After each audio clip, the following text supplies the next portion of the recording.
Assalamualaikum warahmatullahi wabarakatuh. Halo programmer, jumpa lagi dengan saya Teddy Trisaputro kali ini di segmen Subroutine DevTools yang membahas mengenai tool-tool atau utility yang berguna yang bisa digunakan programmer untuk mempermudah proses development dari sebuah aplikasi. Pada segmen Subroutine DevTools kali ini, saya akan mengambil tema mengenai WSL alias Windows Subsystem for Linux, yang bisa dibilang merupakan fitur baru yang menurut saya cukup membantu programmer yang menggunakan sistem operasi Microsoft Windows dalam aktivitasnya membangun perangkat lunak. Nanti di dalam video ini kita akan membahas mengenai apa itu WSL, mulai dari fundamentalnya hingga arsitektur dari Windows Subsystem for Linux. Kemudian kita akan belajar untuk mulai menginstal WSL, lalu kemudian mengkostumisasi WSL sesuai dengan preferensi Anda. Setelah itu kita juga akan mencoba memanfaatkan WSL untuk menjalankan Docker Engine langsung pada Windows Subsystem for Linux tanpa menggunakan Docker Desktop. Namun sebelum saya mulai, ada sedikit pesan sponsor. Bagi Anda yang ingin mempelajari Spring Framework mulai dari dasar hingga pada tahapan Anda bisa cukup percaya diri untuk direkrut bekerja di perusahaan IT dan berbagai startup teknologi, Anda bisa bergabung dengan kursus yang saya bangun di Udemy ini, yang berjudul Belajar Spring Framework dari nol sampai siap kerja. Semua materi di dalam kursus ini telah saya kompilasi dengan cermat sesuai dengan kebutuhan industri, sehingga Anda memiliki kemampuan-kemampuan dasar dan best practice yang cukup dan secara otomatis dapat menggaransi diri Anda untuk dapat langsung direkrut menjadi programmer di berbagai perusahaan dan startup teknologi. Dan khusus bagi penonton video ini, Anda bisa memperoleh harga spesial. Tautan khusus dan kupon promosi bisa Anda lihat pada kolom deskripsi. Karena itu terus dukung Subroutine TV dengan like video ini, dan bagi Anda yang belum subscribe, segera subscribe channel kami dan jangan lupa nyalakan tombol notifikasi agar Anda tidak tertinggal video baru dari Subroutine TV.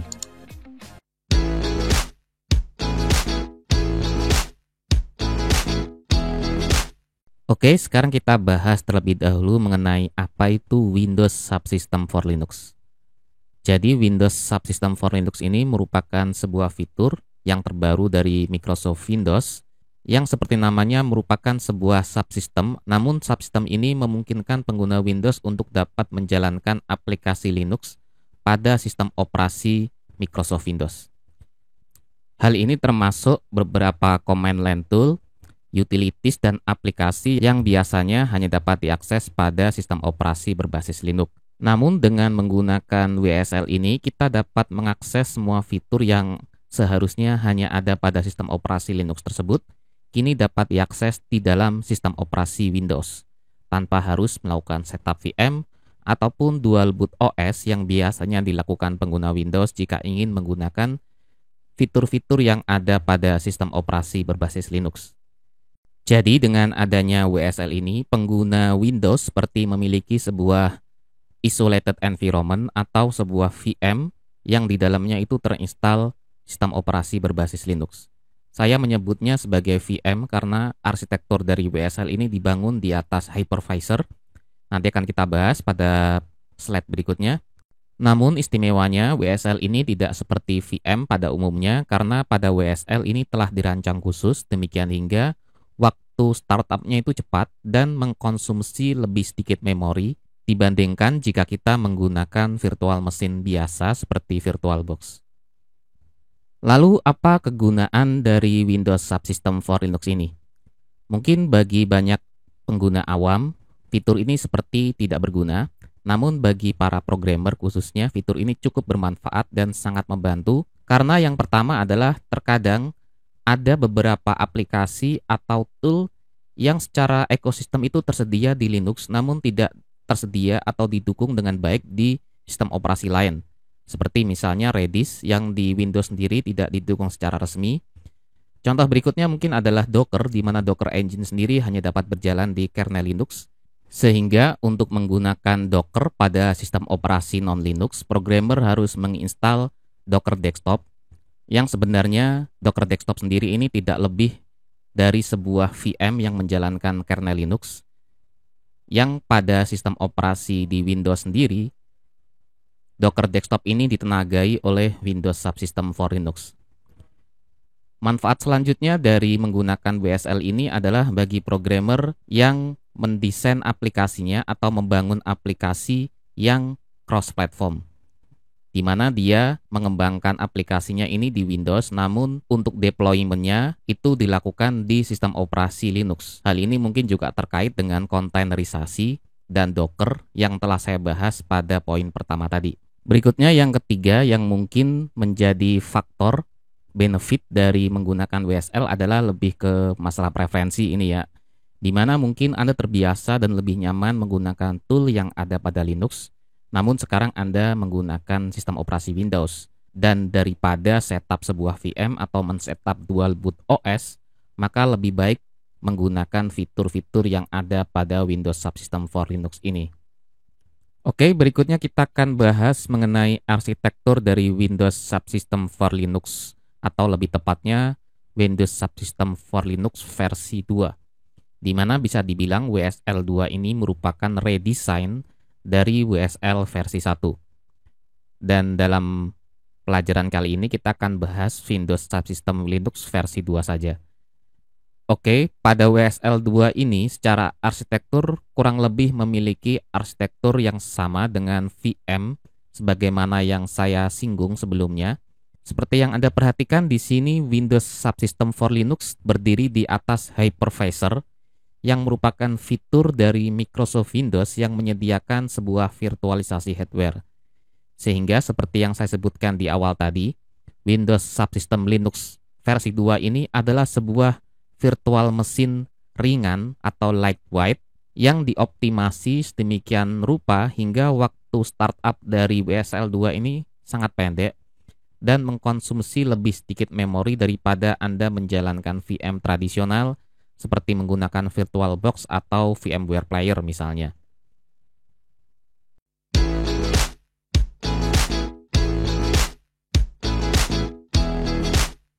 Oke, sekarang kita coba menginstal Windows Subsystem for Linux di mesin komputer kita. Untuk menginstal Windows Subsystem for Linux, Anda dapat merujuk pada dokumentasi yang disediakan oleh Microsoft ini. Pertama, pastikan sistem operasi Windows Anda merupakan versi update yang terbaru. Di dalam dokumentasi ini disebutkan versi yang terbaru itu merupakan build 20.262. Jadi untuk mengeceknya silahkan Anda masuk ke Windows Logo Key, kemudian kita search atau kita run dan ketikkan WinVer, kemudian pilih OK, dan di sini Anda dapat lihat tampilan dari versi Windows yang Anda gunakan. Pada mesin komputer saya versi Windows-nya adalah saya menggunakan Windows 11 dan OS build-nya adalah 22.000 ya ini ya. Jadi ini sangat bisa digunakan. Oke.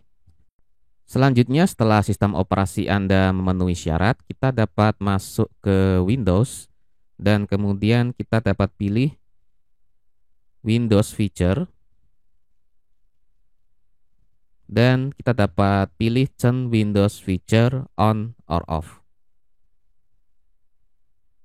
Kemudian ada beberapa feature yang perlu kita enablekan.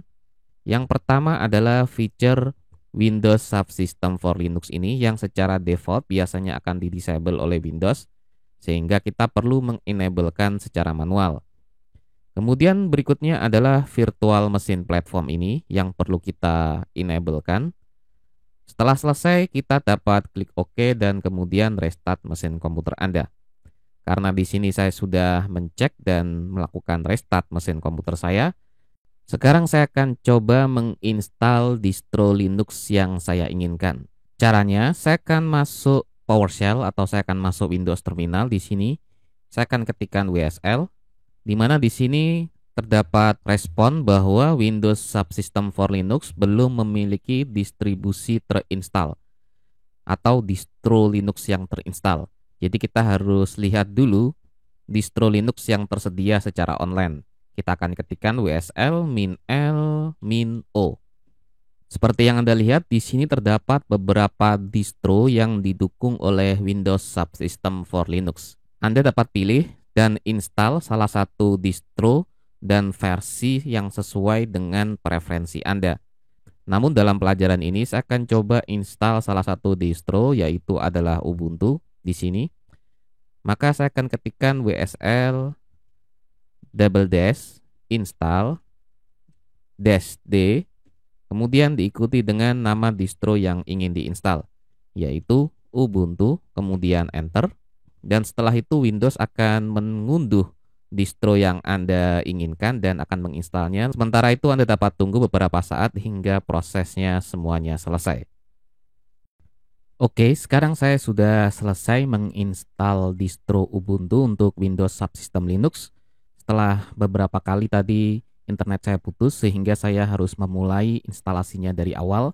Jadi sekarang saya sudah dihadapkan pada sebuah jendela baru dari Ubuntu di sini, di mana saya diminta untuk memasukkan username. Saya akan masukkan username. Jadi kita akan mendaftarkan username yang ingin kita buat untuk login di distro Ubuntu ini. Jadi saya akan masukkan tadi. Kemudian saya set passwordnya dan saya akan ketikkan lagi password yang ingin saya gunakan. Dan oke. Jadi sampai sini kita telah berhasil menginstal distro Ubuntu, versinya adalah 20.04 long term support pada Windows Subsystem Linux kita. Sekarang saya akan close saja Windows Subsystem Linux saya. Jadi kita dapat cek lagi di sini dengan mengetikkan WSL -L -V untuk melihat distro apa saja yang tersedia di sistem kita. Jadi sistem kita telah menginstal distro Ubuntu dengan state-nya sekarang adalah running dan versinya adalah 2. Oke, sekarang saya akan tunjukkan kepada Anda bagaimana caranya menginstal distro Ubuntu atau distro yang lain pada Windows Subsystem Linux selain dengan menggunakan command prompt seperti ini. Kita akan gunakan cara menggunakan Microsoft Store misalnya. Jadi saya akan ketikkan di sini Microsoft Store. Dan saya akan masuk ke aplikasi Microsoft Store. Di mana pada Microsoft Store di sini kita dapat search dulu sistem operasi apa atau distro apa yang ingin kita masukkan ke Windows Subsystem Linux. Jadi di sini saya sudah ada Ubuntu di mana ini sudah saya install, jadi saya tidak bisa menginstalnya lagi. Jadi misalnya Anda dapat menginstal dengan versi lain, jadi saya akan coba gunakan Ubuntu 18.04 LTS. Jadi jika Anda ingin menginstal, Anda cukup klik button get di sini dan nanti prosesnya akan sama dengan yang telah saya lakukan jika menggunakan command prompt. Namun untuk saat ini saya cukup menggunakan satu distro saja, yaitu Ubuntu pada Windows Subsystem Linux milik saya.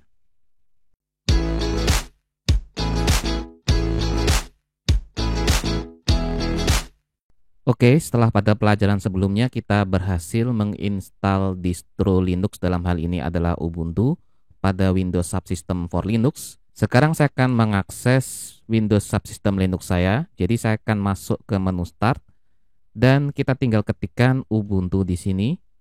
Ubuntu, di mana Anda dapat langsung klik di sini apps-nya Ubuntu dan saya akan maximize. Dan di sini Anda sudah berhadapan dengan distro Linux, dalam hal ini Ubuntu.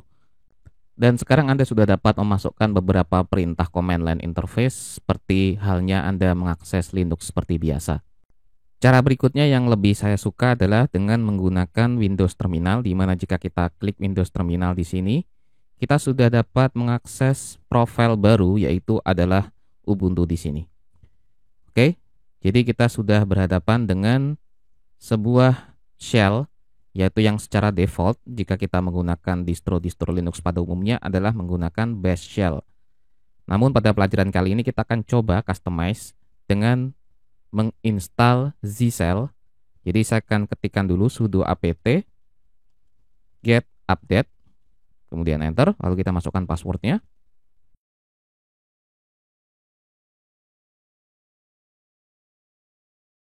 Kemudian untuk menginstal zshell kita tinggal ketikkan sudo apt install zshell, ZSH.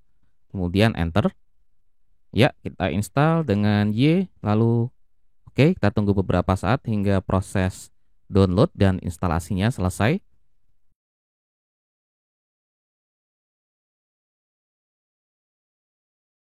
Setelah zshell terinstall, sekarang saya akan jadikan zshell tersebut sebagai shell default. Untuk keperluan tersebut kita akan ketikkan ch sh spasi min s dan kita cek di manakah lokasi dari si selnya berada. Width zsh. Kemudian enter. Oke, di sini saya melakukan kesalahan dan ada typo di mana sebelumnya saya telah menggunakan tanda kurung kurawal. Seharusnya tanda kurung biasa. Kemudian kita enter. Ya, saya diminta memasukkan password. Ya, sekarang saya akan close profil Ubuntu saya dan saya akan buka lagi dan secara otomatis kita sekarang berpindah ke C Shell. Sekarang saya akan customize C Shell saya dengan menginstal plugin Oh My Zest. Jadi saya akan masukkan script ini dan kita enter. Sekarang saya akan tunggu beberapa saat hingga Oh My Zest berhasil diinstal pada komputer saya.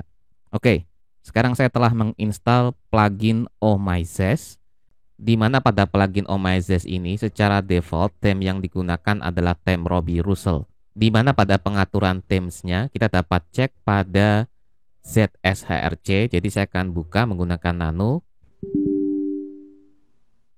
Ya, di sini dapat Anda perhatikan theme yang digunakan adalah Robbie Russell. Nanti akan coba kita install theme yang lain seperti Power Level 10 Key. Namun sebelumnya Anda perlu mengunduh dan menginstal font Fura Mono Fonts. Jadi kita akan masuk dulu untuk menginstal font Fura Mono. Di sini kita tinggal pastekan saja tautannya dari GitHub, nanti akan saya lampirkan. Ya, setelah Anda berhasil mengunduh font Fura Mono ini, Anda dapat langsung menginstalnya pada mesin komputer Anda. Dan setelah selesai, sekarang kita bisa langsung kembali ke Windows Terminal, di mana di sini saya akan keluar terlebih dahulu. Lalu selanjutnya saya akan masukkan sebuah script untuk mengunduh theme Powerline 10 Key. Kemudian tekan enter. Oke, setelah selesai mengunduh theme Power Level 10 Key, sekarang saya akan masuk ke nano.zshrc seperti tadi dan saya akan ganti konfigurasi themenya dari yang Robbie Russell di sini. Saya ganti menjadi Power Level 10 Key. Power Level 10 Key. Oke. Kemudian saya save dengan Ctrl X, kemudian Y. Ya. Setelah itu saya akan coba restart. Saya akan matikan terminal saya dan saya akan kembali di sini. Saya akan akses lagi. Ya. Jadi setelah kita berhasil men-setup theme-nya pada konfigurasi di ZSHRC tadi, ini adalah tampilan setup atau wizard dari theme Power Level 10 Key yang harus kita setting agar tampilannya sesuai dengan keinginan kita. Namun sebelum saya melanjutkan setupnya ini, saya akan pastikan terlebih dahulu pada setting dan saya akan masuk ke Ubuntu. Saya akan pastikan fontnya sesuai dengan yang saya setup tadi. Jadi saya akan gunakan Fura Mono yang saya install pada langkah sebelumnya ini. Jadi saya akan gunakan Fura Mono Nerd Font, kemudian save. Kemudian untuk appearance-nya saya akan gunakan saja Solaris Dark saja. Kemudian save. Oke. Ya, jadi seperti ini dulu. Sekarang tinggal kita ikuti step by step dari wizard dari Power Level 10 Key ini. Misalnya step pertama, apakah Anda melihat tanda diamond di sini atau rotated square? Karena saya melihatnya, maka saya akan ketikkan Y di sini. Jika tidak, maka Anda bisa pilih N. Kemudian pertanyaan berikutnya, apakah Anda melihat lock yang seperti ini? Jadi karena saya melihat simbol lock, saya akan klik Y. Kemudian Debian, Y juga.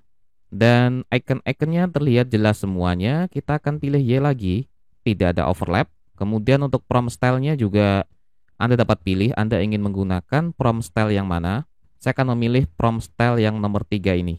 Jadi Anda dapat sesuaikan dengan keinginan Anda. Namun untuk kasus saya, untuk preferensi saya akan menggunakan nomor 3. Oke, kemudian untuk karakter setnya, kita dapat pilih antara Unicode atau ASCII. Saya akan gunakan saja Unicode, jadi pilih 1. Kemudian untuk current time-nya, Anda dapat gunakan yang 24 hour format, 12 hour format, atau tidak sama sekali. Saya akan gunakan 24 hour format karena ini preferensi saya ya, jadi ini bebas.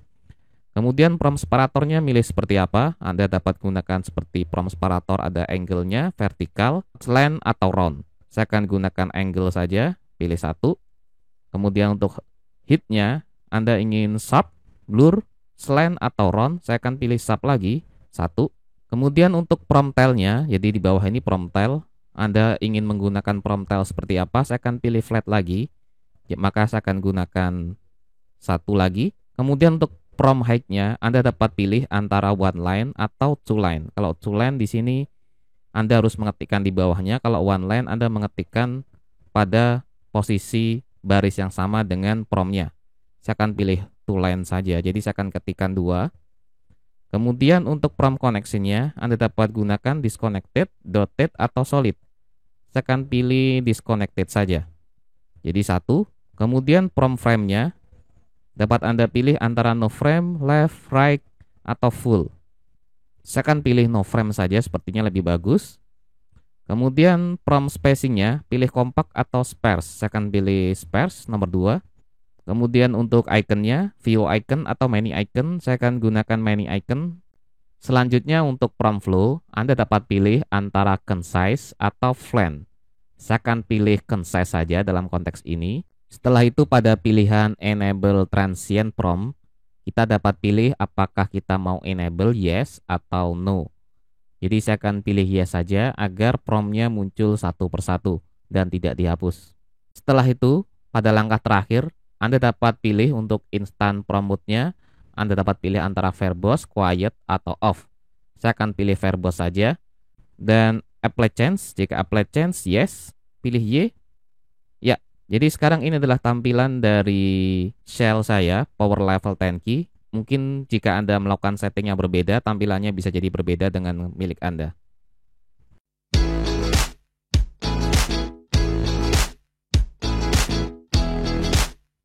Oke, sekarang kita akan menunjukkan kepada Anda bagaimana caranya untuk mengekspor atau membackup distro dari Windows Subsystem for Linux yang misalnya telah Anda customize di pelajaran sebelumnya dan Anda ingin share atau Anda ingin install distro yang telah Anda customize tersebut ke komputer Anda yang lain misalnya, tanpa Anda tidak ingin mengulang langkah-langkah sebelumnya. Jadi caranya kita akan cek dulu distro yang tersedia di komputer kita dengan menggunakan WSL, kemudian -L, -V. Di sini saya hanya ada satu distro yang tersedia, yaitu adalah Ubuntu. Maka untuk mengekspornya kita dapat ketikkan WSL, kemudian double dash, export, kemudian spasi, lalu diikuti dengan nama distronya. Nama distronya adalah Ubuntu, spasi. Kemudian Anda ingin membackupnya dengan nama file apa? Misalnya my lab gitu ya. Kemudian tar. Lalu kita enter. Sekarang kita tunggu beberapa saat hingga proses ekspornya selesai. Oke, sekarang proses ekspor dari Windows Subsystem Linux-nya berhasil. Kita akan cek menggunakan ls. Dapat Anda perhatikan di sini ada file baru bernama mylab.tar. Yang merupakan file hasil ekspor dari Windows Subsystem Linux kita. Sekarang saya akan coba import file backup ini atau file ekspor ini kembali kepada sistem komputer saya. Jadi saya akan coba import file mylab.tar ini. Saya akan ketikkan WSL, kemudian spasi, lalu bedanya adalah kita menggunakan sintak import, yaitu kita bisa beri nama distro yang ingin kita import tersebut. Misalnya nama distronya adalah subroutine. Seperti ini. Saya akan gunakan S besar, kemudian spasi. Lalu Anda ingin menginstal distro tersebut di mana? Misalnya saya akan install di C user steady, kemudian subroutine WSL seperti ini, atau subroutine saja sudah cukup sepertinya. Oke. Kemudian spasi diikuti dengan nama file yang ingin Anda import, yaitu adalah mylab.tar. Mylab.tar. Oke, lalu enter. Kita tunggu beberapa saat hingga proses importnya selesai. Oke, sekarang proses importnya sepertinya telah selesai. Kita akan cek lagi distro yang tersedia di mesin komputer saya. Saya akan ketikkan WSL kemudian min L spasi min V, enter. Ya, di sini saya sudah memiliki dua distro. Distro pertama adalah Ubuntu yang dari awal kita install. Dan distro kedua adalah subroutine yang merupakan hasil ekspor dan import dari distro Ubuntu ini.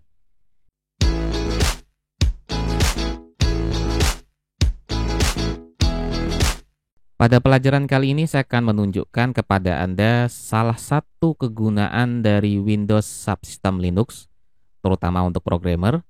Salah satunya adalah dapat digunakan untuk menginstal Docker. Sebagai informasi, Docker ini hanya dapat digunakan untuk kernel Linux ya. Sedangkan untuk sistem operasi lain seperti Windows dan macOS, mereka harus menginstal apa yang disebut sebagai Docker Desktop yang tidak lain adalah sebuah VM sendiri yang jika di Windows sendiri, Docker Desktop ini di belakangnya juga sebenarnya ada Windows Subsystem Linux juga. Maka daripada kita repot-repot menginstal Docker Desktop yang menurut saya cukup memakan memori dan resource, dan Docker Desktop ini cukup mengganggu karena dia akan selalu minta upgrade setiap kali ada perubahan versi, maka lebih baik kita akan langsung saja install Docker Engine-nya di Windows Subsystem Linux. Caranya akan kurang lebih sama dengan cara kita menginstal Docker Engine pada distro Linux yang lain. Dalam hal ini saya menggunakan distro Ubuntu ya. Sebelumnya saya akan ganti dulu untuk setting dari appearance-nya. Saya akan ganti untuk warna temnya agar lebih enak dilihat. Saya akan pilih di sini menggunakan Ubuntu Legit. Oke, save. Ya, jadi seperti ini. Kemudian kita tinggal ketikkan sudo apt get update.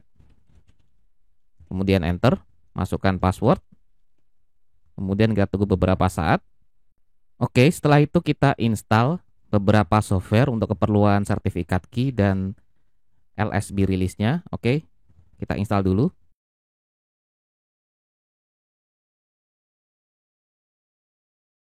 Selanjutnya kita tambahkan script berikut untuk memasukkan GPG key dari official Docker-nya. Setelah selesai, langkah berikutnya adalah saya akan memasukkan script berikut ini untuk menambahkan Docker repository sebagai salah satu repository yang ada di Ubuntu. Dan lalu tinggal kita ketikkan lagi sudo apt get update lagi.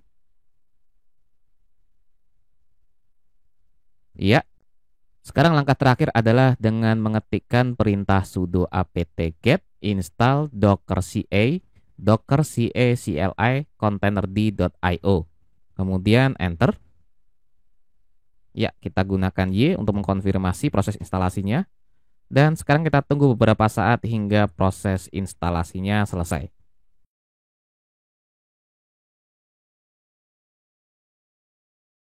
Oke, selamat. Sekarang Docker Engine telah berhasil diinstal pada Windows Subsystem Linux kita. Untuk mengkonfirmasinya kita tinggal ketikkan di sini Docker. Ya, ini adalah perintah Docker yang telah berhasil kita install jadinya. Yang perlu Anda ingat adalah sebelum Anda menggunakan Docker, Anda terlebih dahulu harus cek service yang ada pada Docker-nya dengan mengetikkan sudo service docker status. Jadi statusnya ini belum running, jadi kita harus running dulu dengan menggunakan sudo service docker start. Oke, sekarang Docker-nya sudah berjalan. Selanjutnya, hal lain yang perlu Anda perhatikan jika Anda menginstal Docker Engine pada Windows Subsystem Linux Anda secara langsung. Jika Anda mengalami problem seperti ini, misalnya saya ingin melihat image yang ada pada Docker saya dengan Docker image ls, dia tidak bisa karena kita memerlukan akses root. Jadi saya harus menggunakan sudo seperti ini, dan saya masukkan password. Caranya bagaimana agar saya tidak perlu menggunakan sudo setiap kali mengakses command Docker? Caranya adalah saya akan ketikkan dulu sudo group add spasi Docker.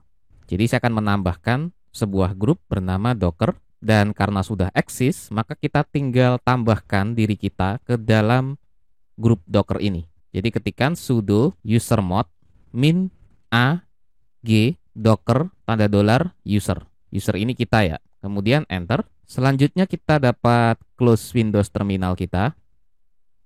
Dan kita akan coba lagi. Misalnya saya akan ketikkan docker image ls. Ya, sekarang saya tidak perlu menggunakan sudo lagi setiap kali mengakses Docker.